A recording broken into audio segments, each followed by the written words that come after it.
I'm going to start by introducing my colleague, Sam Pimentel, who is from Sciences. He's a glaciologist. I love that word. And he is going to present on his topic, the global decline of glaciers and its societal implications. Yeah, so my research is developed computational models of ice sheet flow, glaciers and ice sheet flow, to try and understand the ice dynamics, the science of glaciers, and how they might respond to climate change. And so I'm sure you'd agree some of the most spectacular landscapes on Earth have been formed by glaciers. And Canada is blessed with an abundance of glaciers. In fact, about 30% of the world's glaciers, mountain glaciers and ice caps are in Canada, and it's including over 15,000 glaciers just in BC and Yukon alone. I like showing this picture here. This is a painting by Lawrence Harris, one of the group of 7. And here he's got a series of pictures. This one here in the Canadian Rockies, and I think it really depicts kind of the awe, the beauty, and the majesty of these gifts from God's creation, glaciers, and almost like the national pride of what a wonderful place we live in, what a wonderful land here in Canada. And in fact, one of these paintings in the series is the most expensive painting sold in Canadian history. So there you go. But we know that we are losing a lot of this ice.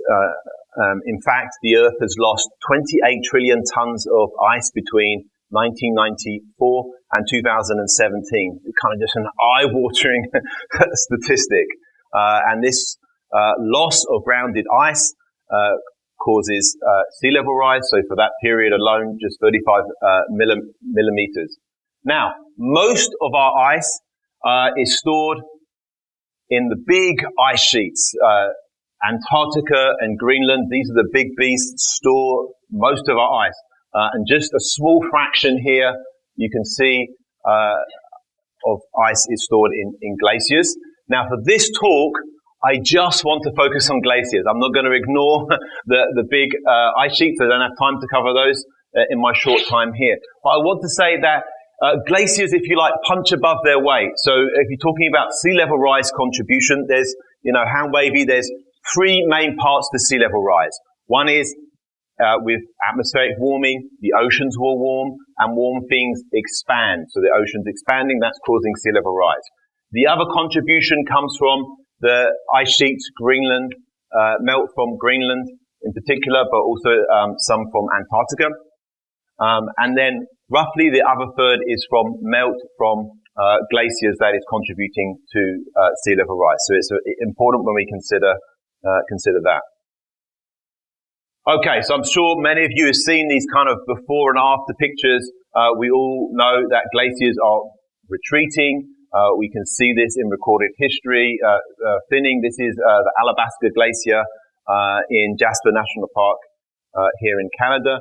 And maybe you've even visited this glacier. So it's an outlet of the Columbia ice field, and you can, tourist attraction, you can actually go out and drive right up onto the ice there and experience it yourself. In fact, it's the most visited glacier on the planet. And it's wonderful to see, drive down that road from Banff to the Icefields Parkway from Banff to Jasper. But at one time, this was right up to the highway, over the highway, in fact, and you could see it right from the highway. But now, if you parked up there, and you could trek in several kilometers, and you passed all these landmarks of where the glacier used to be. So it's retreated and thinned a lot, and so this, this is a famous Canadian landmark that is now just kind of a remnant. And will continue to be its demise, a small remnant of its former glory, which is, of course, rather sad. What about the future of glaciers looking forward? So I want to share this study here. It made the cover of Science magazine last year. I wasn't personally involved in this study, but I'd like to share some of these results because it kind of shows us kind of the state of the art, what our current knowledge is about where we're heading with glaciers. So this is a remarkable study. It individually modeled all the glaciers on the planet. So again, excluding the ice sheet. So over 215,000 glaciers individually modeled and forced with future possible climate projections. So using climate models to see what would happen to these glaciers going out for the 21st, going out to 2100. And here are the results here. So I'm going to try and spend a few minutes taking you through this image, this plot here. So on the first column here, on the left here, we have time from 2015 out to 2100. So this looks at what are the state of glaciers in 2015, and then what they would look like as we go forward in time out to the end of the century. And we can look at a few different metrics. One is the loss of glacier mass. So from 2015, how will it fare as we go out? And how it fares depends on our emission scenario. So will we live in a 1.5 degree warming world by 2100, a 2 degree, 3 degree, or 4 degree warming? So you can see the different lines here to depict those changes. Another one is the surface area. Another one is the actual percentage, the number of glaciers. So if you take from 2015, the number of glaciers we had in 2015, and you run this forward, you can see that we're losing glaciers. And in fact, in the most kind of optimistic scenarios, a 1.5 degree warming here, we're losing about half the world's glaciers. Half the world's glaciers will be gone by 2100. If you go to the more pessimistic scenarios, then we're, losing about 83% of the world's glaciers. The mass loss maybe doesn't look as bad, but still lots of mass being lost. So the mismatch there is because most of the world's glaciers are small, and the small ones are the vulnerable ones that will be losing fastest. The other column here looks at just the end point. What would it be in 2100 compared to 2015? Again, compared to the different scenarios here. 1 degree warming from pre-industrial, 2, 3, 4 degree warming. And so, again, whether you look at mass loss or area coverage, you can see actually there is this linear dependency. So, every degree of warming is directly linear related to the number of glaciers that will survive or the amount of glacier mass that will survive. So I think that's quite interesting. Here's another way to look at it spatially. So this is a world map, and this highlights all the kind of glaciated areas of the planet where there's glaciers. So each of these red dots or circles here represent a glacier or a cluster of glaciers, and this the color of the dot shows what the mass compared to 2100. So if it's kind of orange or red, that means it's losing more than half its ice mass. If you see a hollow, it means there was glaciers there in 2015, and now there's no glacier ice mass in 2100. And the size of the circles depend on how many glaciers, how much ice is there. And so you can see this is what it would be in 1.5 degrees. If you look at 2 degrees here, 3 degrees, 4 degrees. So maybe you kind of want to pick an area. Maybe you want to pick like this area here, the so-called third pole, or perhaps you want to look in this area here where we are right now in the Pacific Northwest, and you can kind of just see what the consequences are, whether we end up in a 1.5 degree world, a 2 degree world, a 3 degree world, or a 4 degree world. So you can see here lots of hollow circles, no glaciers left, lots of red. Of course, we're still going to have glaciers in very cold regions like Antarctica and the Canadian high Arctic and around the periphery of Greenland. But I think maybe I'll just switch here between, look, we're kind of probably landing in a kind of 2 degree, 3 degree warming world. So this is the difference between 2 degrees and 3 degrees. And actually it's quite significant, yeah?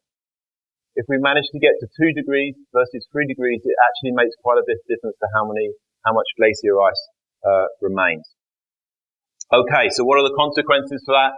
So there's a list here, all sorts of consequences. So perhaps the most trivial one here. This is tourists going on one of their cruises in front of Glacier Bay in Alaska.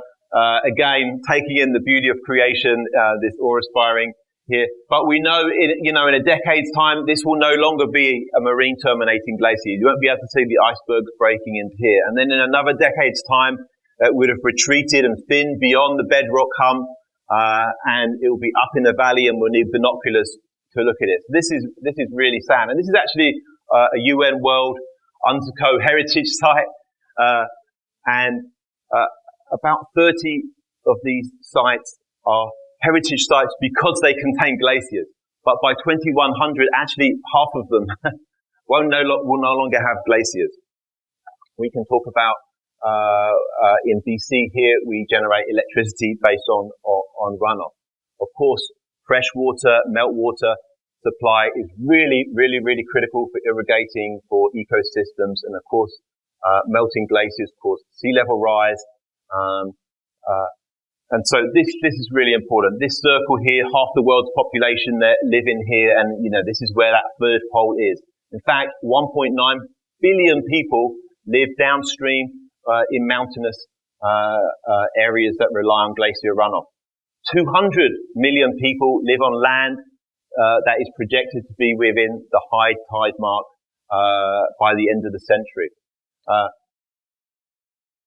So again, every degree matter. Every degree that we can prevent an increase in warming has a direct consequences to how many glaciers survive. And in fact, you can map out here every kilogram of CO2 emitted eventually is responsible for a loss of around 16 kilograms of glacier ice.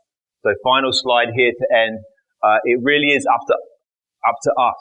Like this is showing temperatures going forward. So from pre-industrial to where we are now, this is where we're at now. These are the possible pathways. Are we going to be in a 2 degree, 1.5, 2 degree, or 3 degree world? Fortunately, this terrible case seems to be off the table. But even each of these here makes a real difference. How many we get to choose? This is choose your own adventure. This depends on our policies. How many glaciers do we want to bequeath to future generations? It's up to us. So I'll leave that there. Hopefully just in time. Thank you. Thank you. Hi, Reverend Mitch, yes. Real quick question is, have you taken a look at, especially in South America and the Andes and the privatization of water because of glacier melt, and what is that doing to the native populations of the high Andes who are running out of water because they can't afford it? Yeah, I don't know much about that issue, but I'd love to talk more. You're aware of that, are you? Yeah. Yes. Yeah. Yeah, I mean, this really affects many indigenous cultures. Their land, their ancestral land has glaciers which are now leaving. Their oral traditions depend on these. So again, very, very sad, but also, of course, water. We need water. Well, and what's really happening is that what's left of the glaciers and the glacier poles are being privatized by companies and shipped off to people that can afford to buy the water. Oh, I see. Yeah. And so it's being extreme hazard and problems for those native peoples that live on those high mountain slopes. Yeah. Thank you. Yeah, good point. All right. Thank you so much, Sam.